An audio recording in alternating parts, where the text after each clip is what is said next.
Chapter 157, Lonely the Sages All Will Be. In the eyes of the carefree Li Baoping, this prosperous prefectural city in the north of Yellow Court Nation was extremely lively and bustling. In fact, it was even livelier and more bustling than several of her hometowns put together. In the eyes of the old scholar, who had seen countless mountains and rivers, however, he would naturally see further and deeper. Perhaps he could already see the iron hooves of an enemy empire marching south and the tragic scene of dust and smoke rising into the air. Those jolly smiles and delightful conversations would soon become the source of anguished wails and heart-wrenching screams.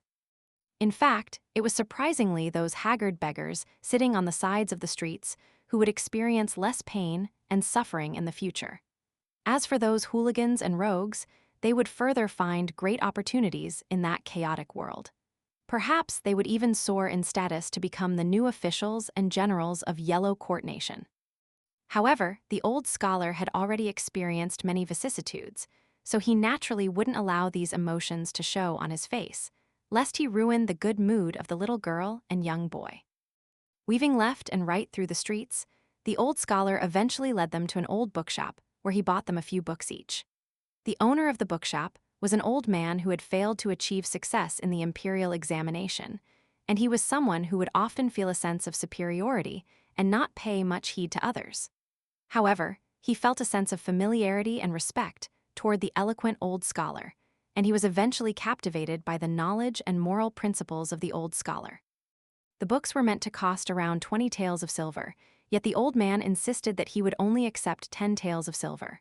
After leaving the bookshop, the old scholar looked at the expressions of admiration on Li Baoping and Chen Ping'an's faces and chuckled. How about that? Studying and reading books is quite useful, isn't it? It helped us save 8 taels of silver today. And that's why people say books hold houses of gold within them. A book holds a house of gold is a line from Song Dynasty Emperor Zhenzong's poem, Exhortation to Learning Poem. This literally means study hard, become rich. After saying this, the old scholar lowered his voice and said in a mysterious manner, "In fact, in some place to the south, not the southern regions of eastern treasured vile continent, of course, there's a pure Confucian Chen clan. There's a stubborn old man in this clan who always disagrees with me, and when he was young, he would read books and study day after day, night after night. After a few decades, his sincerity and devoutness likely moved the heavens. One day, he genuinely read A House of Gold and A Wife of Beauty into existence." Chen Ping'an's eyes widened in astonishment. He gulped and asked, "How big was the House of Gold?" Meanwhile, Li Baoping had an expression of curiosity as she asked, "How beautiful was that woman?" The old scholar laughed heartily as he pointed at the two children and replied, "If you get the opportunity, you should go and check it out yourself in the future. I'm not going to reveal the answer here. After all, seeing is believing. One can indeed describe magnificent mountains, beautiful waters, and stunning sceneries. However, this naturally can't compare to witnessing it for yourself. Mr. Scholarly Sage, why did you buy those books for Junior Uncle? They're truly so simple. Even Lin Xiaoyi and I could teach the contents of those books. Isn't buying them a waste of money?" Li Baoping suddenly asked. The old scholar's smile was replaced by a serious expression, and he replied, "It's not the same. It's not the same at all. The most profound books in the world definitely use the simplest and most easily understandable explanations. These kinds of books are the most suited to educating the masses. Do you know why these books are the cheapest? For example, just how cheap is the Tao Ancestors Book of Tao and its virtue? Laozi's Tao Te Ching, the foundational work of Taoism. If one wants to read it, then one can easily purchase it. If one wants to learn from it, then one can easily derive knowledge from it. It's because many copies have been printed and many people purchase it, right? That's why it's so cheap," Li Baoping added with a slightly confused expression. The old scholar nodded and explained with a smile, "That's half correct. After all, if a book is too expensive, how many people would be willing to buy it? Wouldn't it be better to buy food to fill up their bellies instead? However, we also have to consider the perspective of the paramount sages. If they want to spread their teachings and become the official teaching of a state, empire, continent, or even world, how many direct disciples can they possibly take? Thus, a better option is to cast a wide net and print their teachings and principles onto books. By lowering the barrier to entry, many more people will be exposed to these teachings and principles. If the barrier to entry is too high, on the other hand, preventing people from being exposed, how many brilliant disciples and students can be produced? Chen Ping'an sighed softly. "What's wrong? You find this too boring?" the old scholar asked in concern. "That's not very good. It's very important to study and read books." Chen Ping'an shook his head and replied, "No, I just feel like this is quite similar to ordinary people opening stores and fighting for business. In Dragon Riding Alley in my hometown, I have 2 stores that my friend is helping me look after. I wonder if they're making a profit or loss right now." As if recalling something from the past, the old scholar sighed in emotion. He waved a hand and said, "Let's go. I'll take you guys to a restaurant to drink some wine. Chen Ping'an, if you're feeling a strong craving, you can have a little bit to drink. However, Baoping is still too young, so you're not allowed to drink yet." It was still early in the morning, so many restaurants and taverns were still yet to open for business. Fortunately, the old scholar found a small tavern that was located on the corner of the street. The place was sloppy and filled with oil stains, but the 3 people fortunately didn't care too much about these things. If Kui Chan, Yulu, and Zai Zai were present, they would most likely furrow their brows in distaste. One had high standards, one was a germaphobe, and one had been pampered since a young age. It was very likely that they would never sit down to drink wine in this kind of place. The old scholar ordered a pint of loose wine and a plate of salted peanuts. Chen Ping'an continued to adhere to the rule of martial artists not being allowed to drink. Beside him, Li Baoping actually wanted to try some wine. However, with her junior uncle by her side, how would she dare to make such a request? Thus, she could only watch the old scholar drinking with a slightly envious expression. After traveling together with Chen Ping'an for so long, and after being subtly influenced by him this entire time, the 3 children were roughly aware of what they could do and what they couldn't do. Sometimes, Li Baoping would also feel like her junior uncle was too strict with things. However, after taking a glance at her beautiful bamboo bookcase and her soft straw sandals, she would immediately push these thoughts out of her mind. Because Lin Shaoyi had already become a qi refiner, an immortal, he naturally possessed lofty ambitions. He did indeed have his own opinions about Chen Ping'an, but standing at a great height and able to gaze far into the distance, he felt like these trivial matters weren't worth his time or attention. Thus, he never said anything either. As for Li Huai, this was a mischievous little boy who was most willing to spit out whatever was on his mind. However, it was a shame that most of his remarks and actions were completely unreasonable. Thus, he would often be suppressed and punished by Li Baoping before Chen Ping'an could even say or do anything. Because of these factors, they had yet to encounter any irreconcilable differences during their journey to seek knowledge. They were able to maintain a delicate balance. After Zhu He and Zhu Lu's departure, the uninvited arrival of Kui Chan, Yu Lu, and Zai Zai outside Yefu Pass allowed the 4 children to find a common enemy. As a result, the 4 children ended up growing even closer to each other. The old scholar continued to enjoy his wine, and his face became slightly red after only a single pint. He didn't channel his mystical powers to dissipate the effects of the alcohol, and this was perhaps because he had recalled something sad. This was also a rare opportunity for him to relax. Thus, the old scholar allowed himself to drink wine and extinguish the sorrows in his mind. After looking around, he said in a soft voice, "I had a childhood friend who grew up in a poor family and who had to leave school before he could even graduate. Afterward, he opened a small tavern that was about the same size as the one we're in right now. He married and had kids when he was 18, and he eventually passed away when he was 65. He ran his small tavern and sold wine for almost 40 years. The old scholar lightly swirled his wine bowl and continued, "Whenever I had some spare change in my pockets, I liked to visit his tavern if I wanted to drink wine. I would visit his tavern no matter how far away I was." There was a hint of sadness on the old scholar's face as he smiled and continued, "On that final visit, however, I saw that the tavern was closed. After asking around, I discovered that my friend had already died. Since his tavern had shut down, I had no option but to buy wine from other places. Only then did I realize that he had always charged me more than the other taverns for the type of wine that I ordered." Scholarly sage, you treated him as a friend, but it seems like he didn't treat you as a friend. Li Baoping huffed in anger. Chen Ping'an didn't say anything. The old scholar took a sip of wine before continuing. However, after many years, I learned that the wine he sold me was actually fermented using ingredients that he personally collected from the mountains. He didn't worry about the cost, and he only used the best ingredients he could find. He was selling the wine to me at a loss. Li Baoping's jaw fell open. The little girl was instantly filled with a sense of shame and remorse. The old scholar pinched a peanut and popped it into his mouth. Chewing slowly, he reminisced, "In 40 years, I went from being an impoverished scholar to someone who passed the imperial examination after much difficulty. Afterward, I also gained some abilities and became a little famous. Each time he saw me, my friend would only encourage me to drink wine and nothing else. He never mentioned the studies of his children, nor did he ever mention the turmoil in his wife's clan. No, he simply encouraged me to drink wine. Back then, he would always sit opposite me, where little Baoping is sitting now. That was the seat furthest away from me. However, each time he looked up, he would be able to see me. He always had a dumb smile when he looked at me." Li Baoping thought for a moment before silently standing up and moving to the seat opposite Chen Ping'an. She grinned widely at him. Chen Ping'an made a face at her.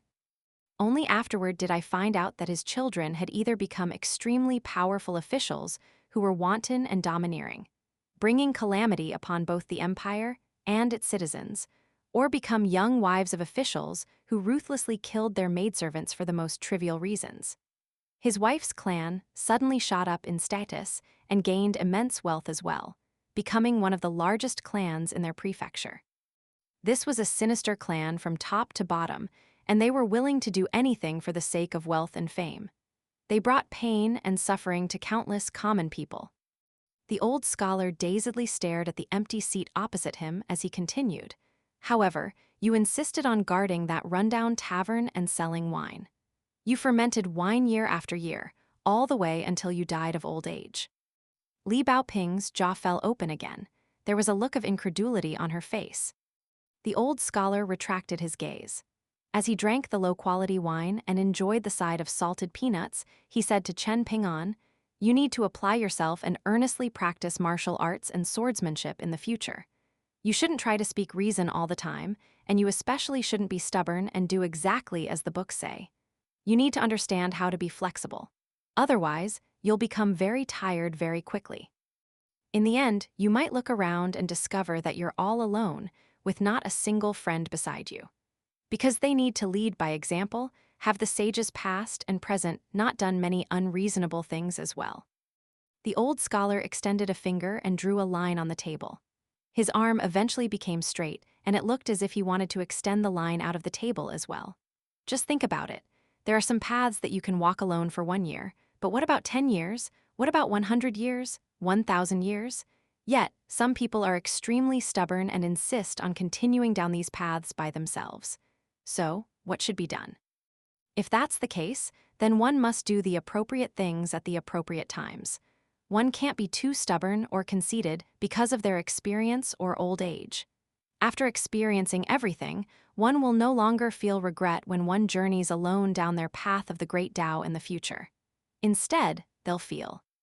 The old scholar was genuinely drunk at this moment, and he pointed at himself with his thumb and exclaimed, "I'm so fucking impressive."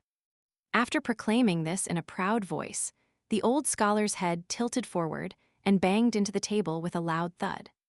After footing the bill, Chen Ping'an slung the old scholar onto his back and left the tavern. Li Baoping secretly giggled when she saw this. As it turned out, even the scholarly sage could become drunk. Moreover, he would also ramble on about things after becoming drunk. Chen Ping'an, failing to be unrestrained is failing to make the most of your youth. You definitely have to drink, you hear me? Drinking is amazing. And little Baoping, you definitely have to remember this. You have to cherish Chen Ping'an, this stupidly kind person. Don't feel like he's being unreasonable simply because he's too kind and too correct. Don't grow distant from him because of this. Otherwise, there'll eventually come a day when you'll feel deep regret. Chen Ping'an might become the second little Qi, and when something eventually happens to him, either no one will know or no one will dare to help him even if they do know. How tragic would that be? Little Pingin, we adhere to reason and principles not because we want to make ourselves suffer, but because we want to slowly accumulate knowledge and righteousness. If one day you suddenly feel like the entire world is being unreasonable, you'll then have the confidence and legitimacy to loudly proclaim that everyone is wrong. The drunk old scholar forcefully slapped the young boy's head as he spoke. Carrying the old scholar on his back, Chen Ping'an could only nod earnestly with a pitiful expression. The old scholar burped and straightened his neck, and it was as if he were looking for the little girl with the small bamboo bookcase. Li Baoping hurriedly jumped and said, "I'm over here." The old scholar forcefully slapped Chen Ping'an's head again before saying, "Oh, okay. Little Ping'an, let me ask you this. When you read more books in the future, and when you agree with the principles and reasonings in these books more and more, what would you do if one day all, or half of the scholars in the majestic world start to criticize little Baoping and condemn her as being shameless? What would you do if they condemn her for liking her own junior uncle?" Li Baoping didn't understand how her actions would be wrong, and she huffed, "What's wrong with me liking junior uncle? Just what kind of crap are these people studying?" Chen Ping'an had endured many difficulties and toiled on the bottom rung of society ever since a young age. Because of this, he was able to consider more and think further. He was also aware of just how vile people could be. If such a day truly comes, and if people truly want to condemn Baoping, then they'll need to speak to my fists first. Chen Ping'an replied without hesitation. He then turned to the little girl and said with a smile, "In addition to my fists, I'll also be able to wield a sword in the future. So if such a day truly comes, then you definitely need to tell your junior uncle. I'll definitely rush over to protect you no matter how far away I am." Then, what if little Baoping feels like you can't defeat those people no matter what? What if she purposely doesn't tell you because she's afraid of you getting hurt? And in the end, you, Chen Ping'an, only learn of the tragic outcome after the fact. What will you do then? When things come to that, will you perhaps hunt those scholars down and wantonly massacre them? Chen Ping'an stopped walking and looked at the little girl, asking, "Baoping, do you want your junior uncle to be abused and killed after massacring the culprits to exact revenge for you? Or do you want to confidently stand up and face off against them before things come to that? Do you want to face those bad people together? Even if we die, we'll die a dignified death and not have any regrets." Li Baoping was slightly flustered, and she replied, "Junior uncle, it sounds like the second option is slightly better." The old scholar laughed heartily and added, "It won't be as miserable as you two think. Scholars still care about their face, after all, so things won't become so grave that it ends up as a life-and-death situation. However, it will be a bumpy path." In the end, the old scholar clicked his tongue in wonder and said, "Ping'an, you're already able to utilize the sequential order ideology to explain things after such a short time. Impressive, very impressive." Chen Ping'an smiled and replied, "Old mister, so be it if you're trying to frighten us. But are you perhaps taking things a little too far by pretending to be drunk so you don't have to foot the bill?" The old scholar's head instantly tilted to the side, with his snores becoming as loud as thunder. There was lingering apprehension in Li Baoping's mind, and she shuffled over to grab Chen Ping'an's sleeve. "What are you afraid of? You should study hard in the future and aim to defeat them using reason.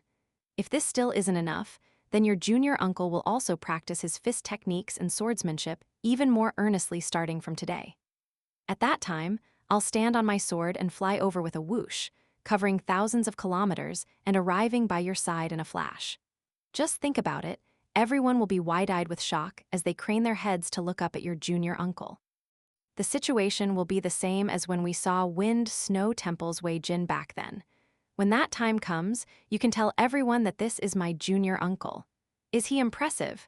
Is he powerful?" The little girl nodded in earnest. She laughed happily as she jumped up and down, and she exclaimed, "Wow, that's super impressive.